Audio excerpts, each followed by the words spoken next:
Contemporary social and political issues in the Philippines. There are many issues in the Philippines, but we are focusing Duterte's war on drugs and red tagging in Sulu.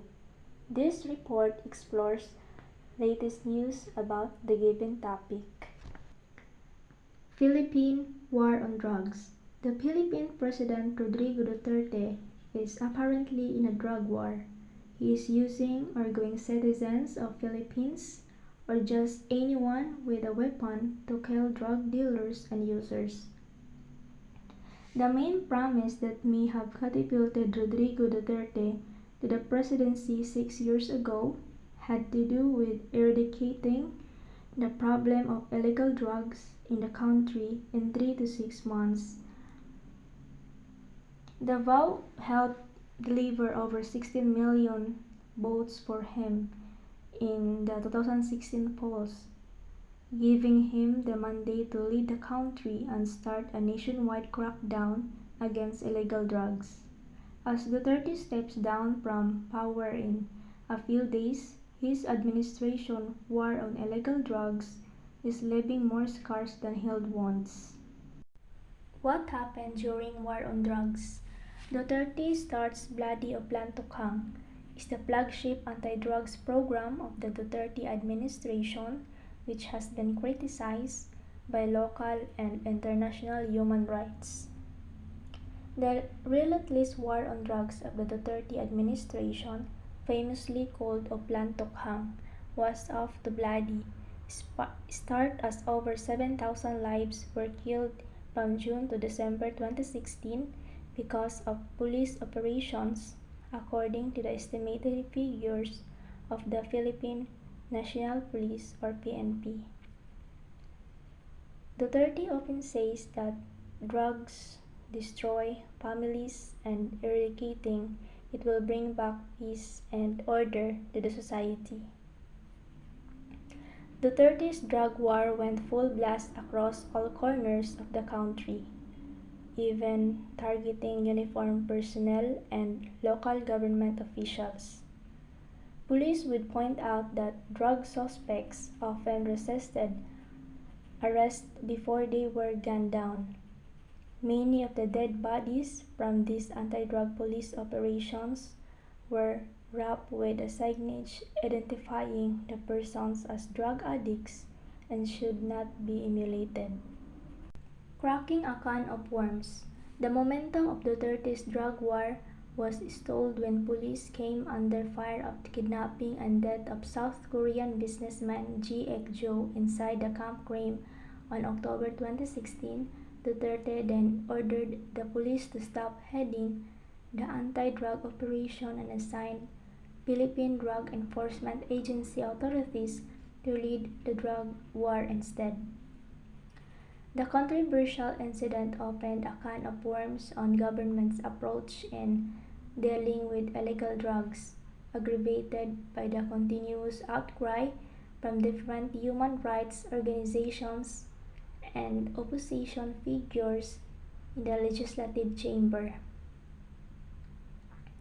Investigations were made regarding the alleged human rights violations of Duterte's drug war, but those went for naught. Leading international human rights organizations, Human Rights Watch and Amnesty International also slammed the Duterte administration's war on drugs for promoting state-sponsored killings. The latter even published a report in January 2017 where they lambasted police officers for targeting poor drug offenders by planting evidence, hiring killers, and fabricating official incident reports to justify their acts. Duterte withdraws PH from ICC. The Duterte administration's drug war drew mixed reactions from the international community, with 38 member states leading the call in 2018 through the United Nations Human Rights Council to stop the Philippine government in implementing it. Duterte ignored the plea of those countries and lambasted the International Criminal Court (ICC) for monitoring the developments of his government's drug war. The ICC is an international tribunal that prosecutes individuals involved in genocide, crimes against humanity, and war crimes.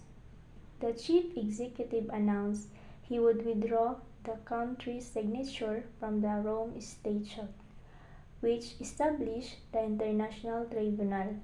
The president decried efforts to use the ICC as political tool against the Philippines. The self-defense employed by the police officers when their lives become endangered by the violent resistance of the suspects is justifying circumstance under our criminal law, hence they do not incur criminal liability. After a 2-year investigation, the Office of ICC Prosecutor Faco Bensioda in December 2020 found a reasonable basis to claim that crimes against humanity have occurred during the brutal war.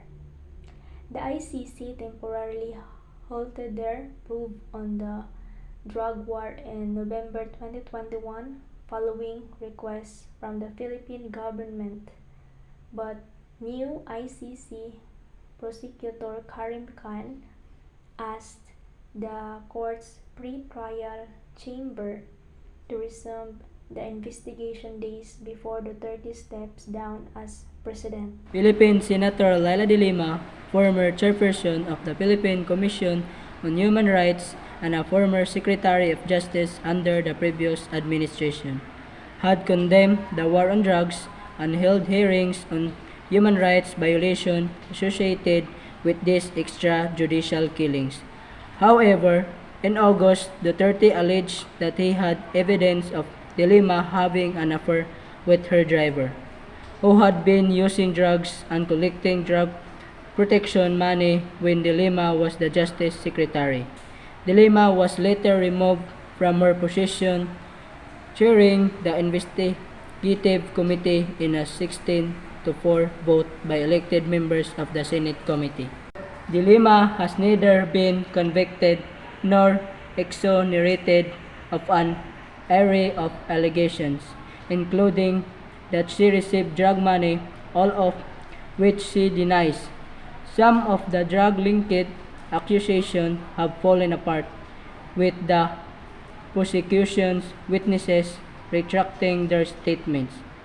A range of people, from Philippine human rights activists to American lawmakers, are advocating for De Lima's release.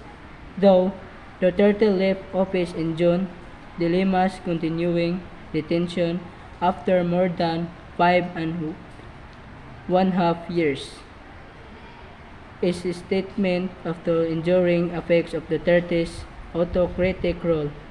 Her supporters say the case highlights concern about the statement of democracy in the Philippines, and whether it shows how the rights of free expression, among other democratic guarantees, can be slowly dismantled.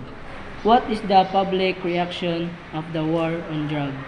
The war on drugs has received a high level of popular support from across the class spectrum in the Philippines.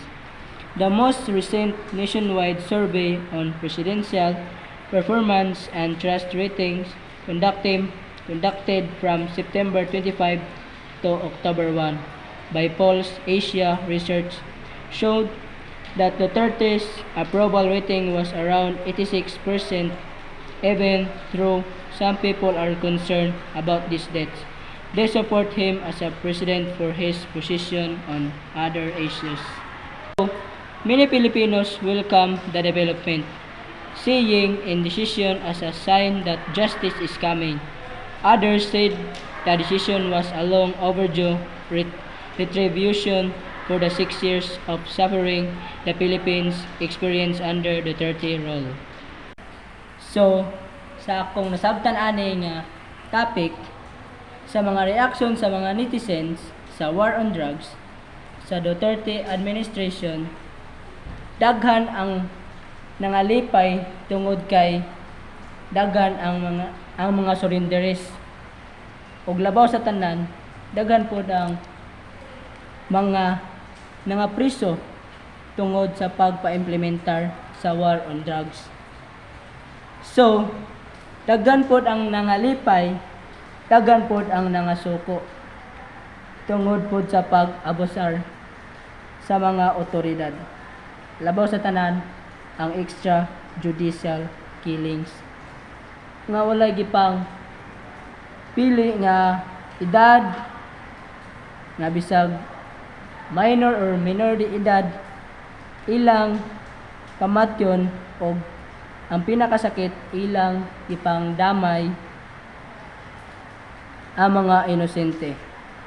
O para pod sa kuha nalipay pod ko nga implement ang war on drugs ni President Rodrigo Roa Duterte tungod pod kay nahinaynayan na og kawala ang mga adik og ang labaw sa tanan mga drug lord og drug queen nga maoy gapaulo aning dili maayong buluhaton nga maka-distract sa kabatan-unan. How is Duterte succeeding in carrying out this war on drugs? The Philippine judicial system is very slow and perceived as corrupt, enabling Duterte to act proactively and address the issue of drugs in a non-constructed way, with widespread violations of human rights. Moreover, in the face of a corrupt, elite-dominated political system and a slow, ineffective, and equally corrupt judicial system, people are willing to tolerate this politician who promised something and is now delivering. The second issue we want to raise to you is red tagging. What is red tagging? Red tagging in the Philippines is a malicious blacklisting of individuals or organizations, critical or not, fully supportive of the actions of a sitting government administration in the country. The groups and individuals subjected to it are tagged as either communists or terrorists, regardless of their beliefs or affiliations. In other words, red tagging is the act of accusing individuals and groups of being communists. Can be found in various reports and statements by local and international independent mechanisms. Also, red tagging is followed by a threat because you are saying to someone a bad views or misinformation that can lead him or her to a bad background to his or her community. For example, you are being tagged by someone, for example, military, government official and other politicians. You were automatically accused being a new people's army. Why? Because you are fighting with them or against them.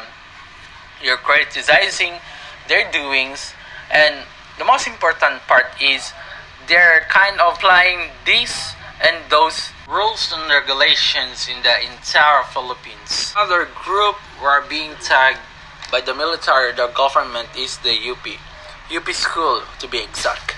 We all know that UP are contradicting the laws and the activity being implementing of military, which is their rules. So military decided to tag them because of this, saying that UP is a Dilawan joined to them. The Senate recruiting underground People's Army group support their sides. This is of red tagging, no?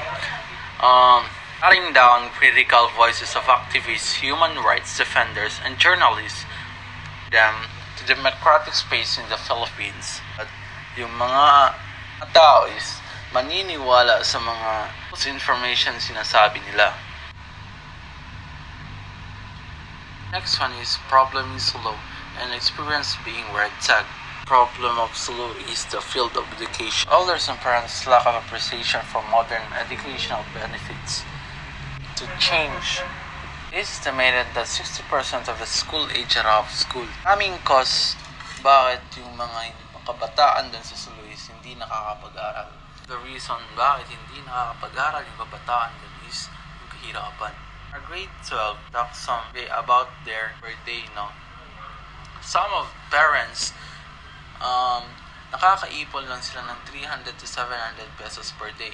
Some parents na medyo hindi sila lucky is yung naipon nila lang pang araw-araw is yung pinangkakain lang nila, which is wala nang natitirang budget sa mga bata na pambili ng papel, lapis at saka iba pang mga gusto ng bata sa school.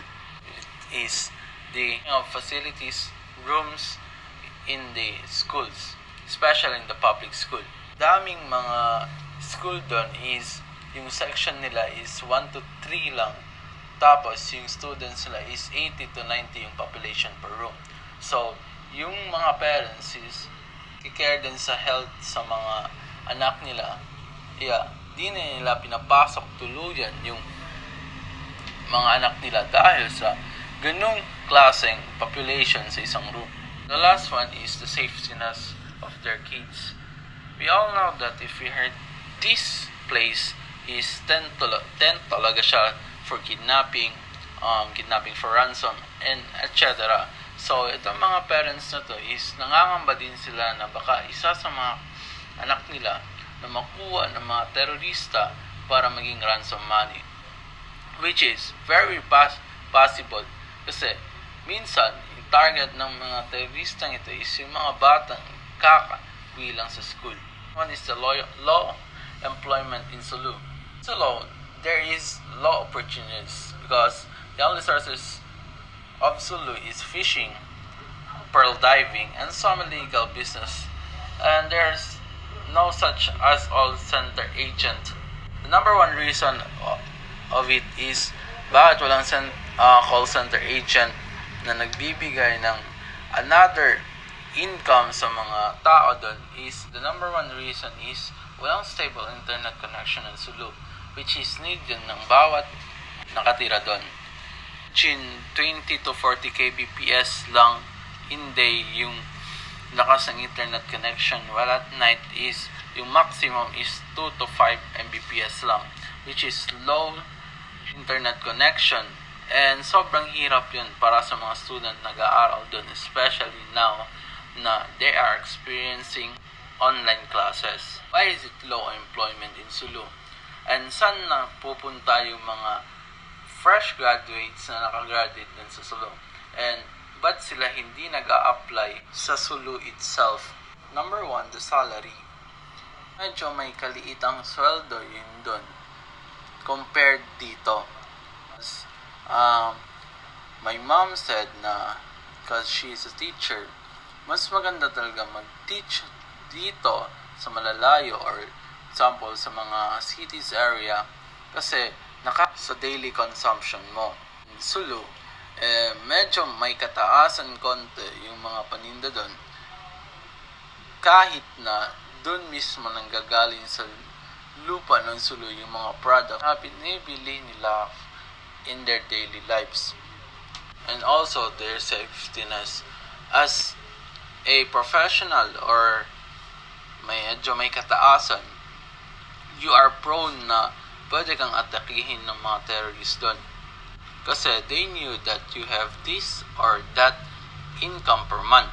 You'll just kidnap you or asking you for some money para magbigay ka doon. Or hindi, yun, as usual, papatayin or may kukunin sila ng mga bagay na important sa life mo. Why? The fresh graduates or the professional not willingly to apply a job in their homeland po. The law in Sulu are quite strict and human rights are not effective. Some policemen, while doing some checkpoints, tend to slap some children who are misbehaving. For me, that is not a proper way to teach young kids to behave and polite. And if you are rich naman, madami kang gagawa doon. Like for example, pag sa checkpoint, hindi ka na chine-checkpoint ng mga policemen, or if pupunta ka sa mga place na medyo exclusive is nakakapasok ka doon. Pero yung mga poor, which is naka-motorcycle lang, hindi na sila nakakapasok po. It's the one thing na miss or unfair sa mga tao na gusto makakita or maka-view ng mga spots doon. Pero exclusively lang siya sa mga mayayamang tao. Human rights are not affected at all. Pero if mayaman ka, you can easily right your wrong kahit mali ka. It's the real thing at Sulu. Responsible leaders, especially in rural district areas, all the funds of the community, they collect it and use to their own selves. Every barangay officials doon sa Sulu is they have like hectares of land, magagarang sasakyan, and their kids are having such a bunch of motorcycles were parked in the public places po. Pero hindi yan sinisita ng mga policemen because yun nga, anak to ni na ganto, which is punong barangay or anak ni ganto. Nagiging privilege nila yung mga ganong posisyon para yung mga anak nila is hindi masita or hindi mamistrato ng mga policemen o military. Maybe 90% ng barangay officials dun are corrupt. And people are not expecting them na mag-help pa sila mga needs ng mga mamayanan nila. Health facilities in Sulu are very poor. Shortage of doctors, nurses, and midwives. Dalawa lang yung hospitals dun, which is the public. Both are public. Yung doctors are not even nakaka-count ng 10 because, as I said kanina, yung mga doctors, nurse, and midwives, umaalis sila para din sa mga safetyness nila. Now, we will be moving the experience or the feeling of the people living in Sulu, then moving to city. This is always being red tagged by the person who live outside of Sulu or the people na alam nila na taga-Sulu ka. People na alam nila na taga-Sulu ka, we can control their mind or I can control their mind na mag-expect ng ganung bagay na hello, ganito ka ba? Or ganito ba? Or do you experience this kind? Do you experience those kinds? Hindi yung mawawala sa isip ng mga curious na tao. Some people na pointed finger and saying na this person or those persons are targets because they're living in Sulu or they easily name as ganto ganyan like Abu Sayyaf.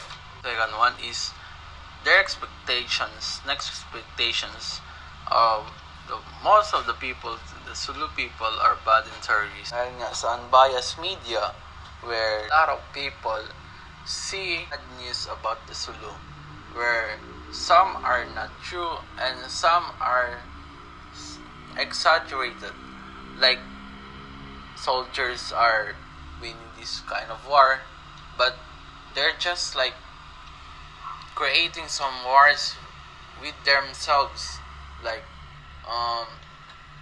fighting with civilians. Then they said that that's a Musayap where they're just putting some guns to the dead civilians, then picture it out and show to the people here in entire Philippines na yun ay Abu Sayyaf or ganun nire-red tag ng military yung mga Sulu people and parang nagiging winning achievement daw nila yon so that the civilians outside from the Sulu are congratulate them because of their ganto ganyan katapangan, but that is not true. Also one is the religion itself affected and misinterpreted by the other religion because they see in medias. Example, I would say of they are known as Islamic State na pinaglalaban kuno yung this type of teachings of the prophets, but it's not. They're doing those things para sa nilang gusto and doing those against from the government po. All, thank you po. Okay guys, that's all for contemporary social and political issues in the Philippines, the war on drugs and red tagging. Hope you understand. Thank you and God bless.